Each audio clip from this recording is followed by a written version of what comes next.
What's happening, webheads? You're probably wondering, hey, Mike Spider Slayer, where were you on New Comic Book Day?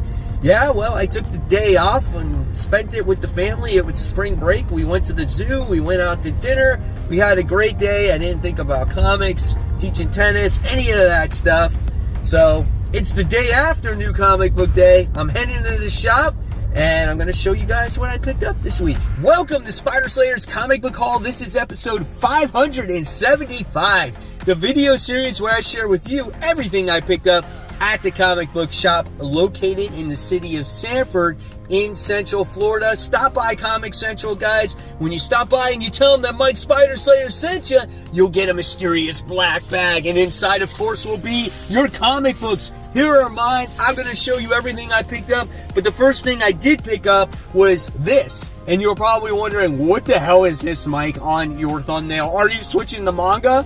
No, absolutely not. I am not switching the manga.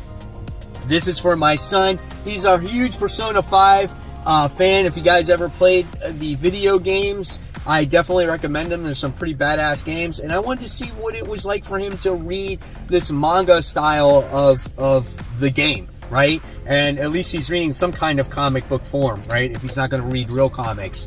So I'm going to make a video about manga in a little bit on my thoughts about it, and you know, where it stands compared to comic books today for a younger audience. So stay tuned for that. The next thing I wound up getting was another slab. I haven't bought one from this shop for a while. And this one, you might laugh, it's like I had to buy it because it was so cheap. It was Spider-Man issue 36.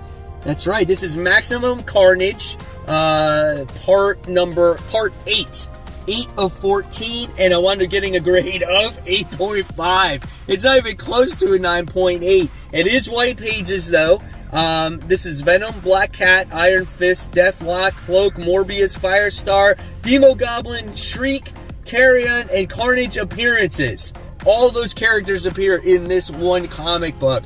I just thought it was cool to have. It's Maximum Carnage. It's Spider-Man. Why not? For an 8.5, it looks damn good. I can't see any flaws with it. I don't know, but who cares? I paid 20 bucks for it, right? It costs more to get it graded than what it costs for me to buy it. So why not buy it? All right, so here we go. Here's the books that I wound up picking up this week. Not a huge DC week at all. I don't even remember if I bought DC. So here we go. This one book here, which I didn't realize it was going to be this. It's The Forged by Greg Rucka. This is that independent comic that came out this week from Image. And I don't know, man. I was like, this is kind of weird. It's huge, dude. Look at that artwork, though. It's pretty to look at, but god dang, these magazine formatted books are just so awkward to handle. But, you know, I'm looking forward to it. We'll see what it has to offer. And hopefully I can get to doing an episode of Worthy Ones. Since everything is behind a day, you might see Worthy Ones like on a Saturday or something this week. So just be patient, okay? All right, next we wound up getting from Marvel Comics, Gold Goblin.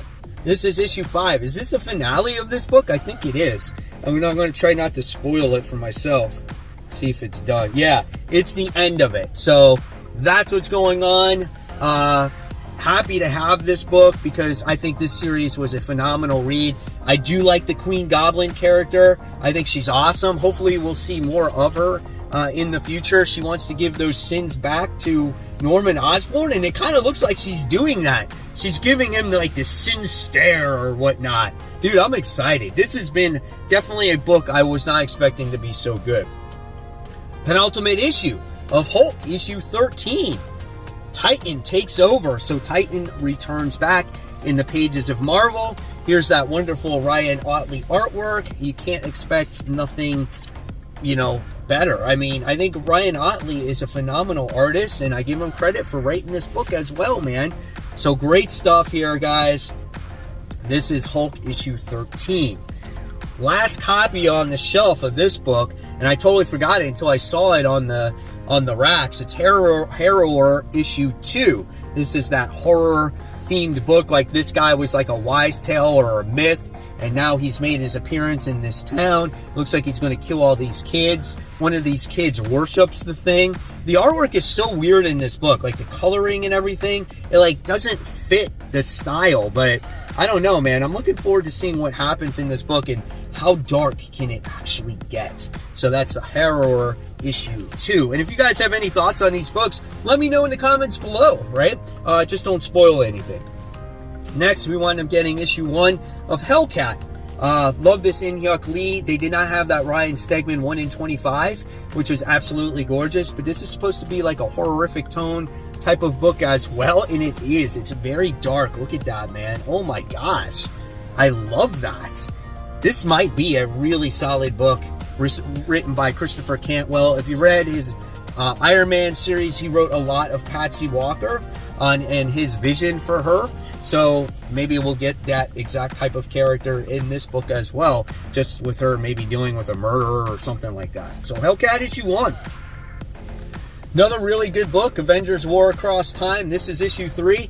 This is the Avengers book you should be reading, not that freaking Avengers Forever and his Jason Aaron's run. That thing is so discombobulated. Like, how could you understand that? This is Silver Age finest right here, man. When it comes to your Avengers, they all speak that way, and it's not, you know, crowding the pages with over amount of dialogue. It's just a lot of fun, and I definitely recommend this. They're going after Kang, and Thor is doing battle against the guy that created Mjolnir. I think that's who that was. But this is a great book. I will definitely recommend this every day of the week.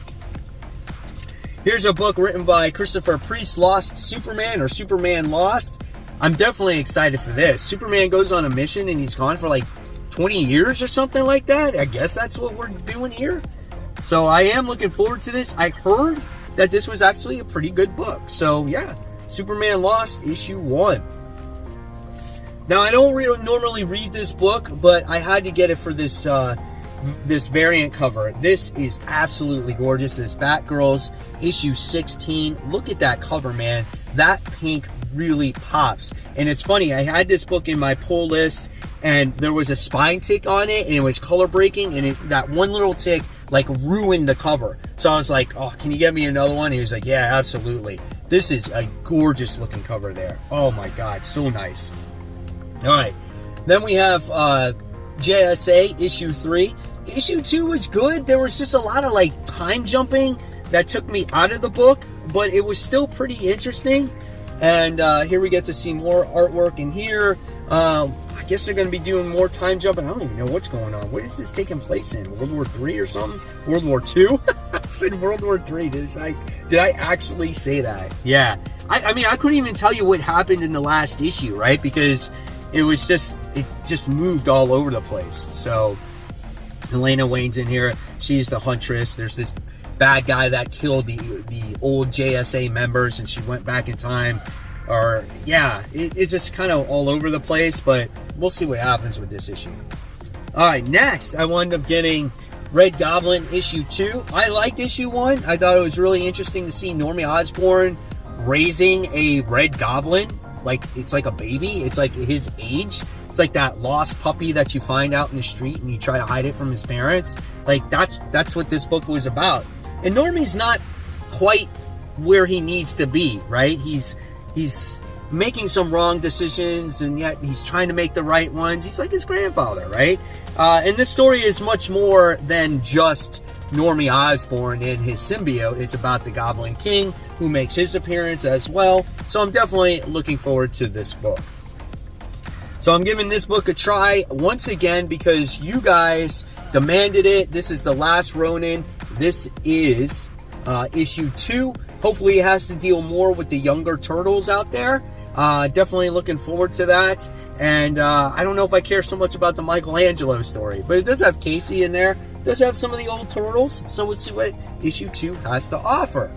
So real quick, guys, I just want to give a shout out to my Facebook group page members out there. They're doing a fantastic job at having a wonderful community where we talk about everything and anything about comic books. So if you guys are interested in joining a group where you share your comic book hauls, talk about comic book movies, the shows, your slabs, everything, guys, go on to my Facebook group called Comic Book Corner 2.0 Webheads Unite, and right away you got to answer a few questions, and if you answer those questions, I'll approve you, and then you'll be part of the group. So again, guys, it's Comic Book Corner 2.0 Webheads Unite. It's absolutely for free, over 1,600 members, and you'll have a wonderful time.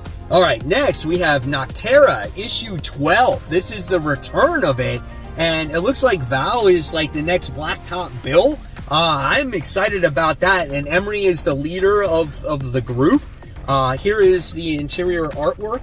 I don't know if it's Tony S. Daniel doing the artwork once again. It looks like it. Looks very similar, but that art is very explosive, and I can't wait to see the return of this. Oh yeah, see, she's just like Blacktop Bill now. I cannot wait for Noctera. The first story arc of this was phenomenal. Looks like we're going to get a lot of dialogue in here, but I don't care, man. It's good to have this series back once again. All right. And then we have another one from Kyle Higgins here. This is titled No One. This is issue 1. This is another superhero book in the like Radiant Black universe. So here's some of the artwork in here. Looks like an investigative type of comic, right? A lot of detective work, a lot of talking heads in here. I don't see any superhero stuff. This is definitely an oversized issue. I still don't see superhero stuff. Here we go. Here's someone coming out, kicking ass, taking names. So we'll see what this one has to offer here. No One, issue 1. All right. But who was excited this week about Nemesis? That's it, man. Mark Millar's Nemesis. This is issue 3. Such explosive artwork and action. Great story, and we're learning about the main character himself, like where he came from and why he became Nemesis. Dude, so excited for this. Really, really excited. I can't wait. All right. And then we wound up getting Miles Morales Spider-Man issue 4. I think this new character Rabble is exactly what Miles Morales needed. A new villain in his rogues gallery to make the comic interesting. The artwork has been really good, and I have nothing but good things to say about it. So far, this is like the best Miles Morales storyline that I've read since when Brian Michael Bendis wrote the character. So can't wait to read that. All right, let's see what else we got here. We got a couple more independent comics. We wound up getting I Hate Fairyland. This is issue 5. I don't read this book. I'm just reading, or just getting it to collect it, and then I'll probably sell it eventually. I just can't get into the character and the story. It's a shame because I do like Scotty Young, but I don't like this story, right?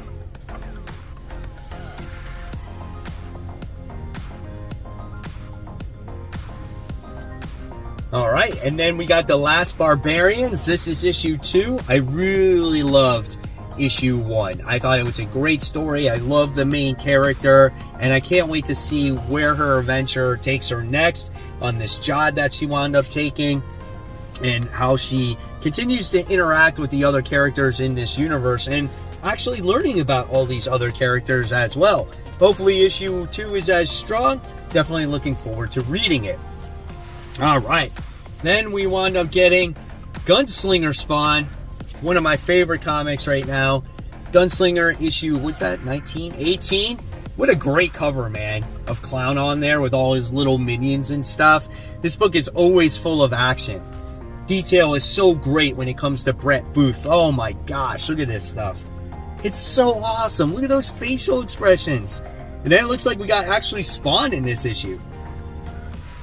So that's always really good. So definitely looking forward to that one. All right, so I got a few more things here to show you guys. So it wound up being a pretty big haul this week.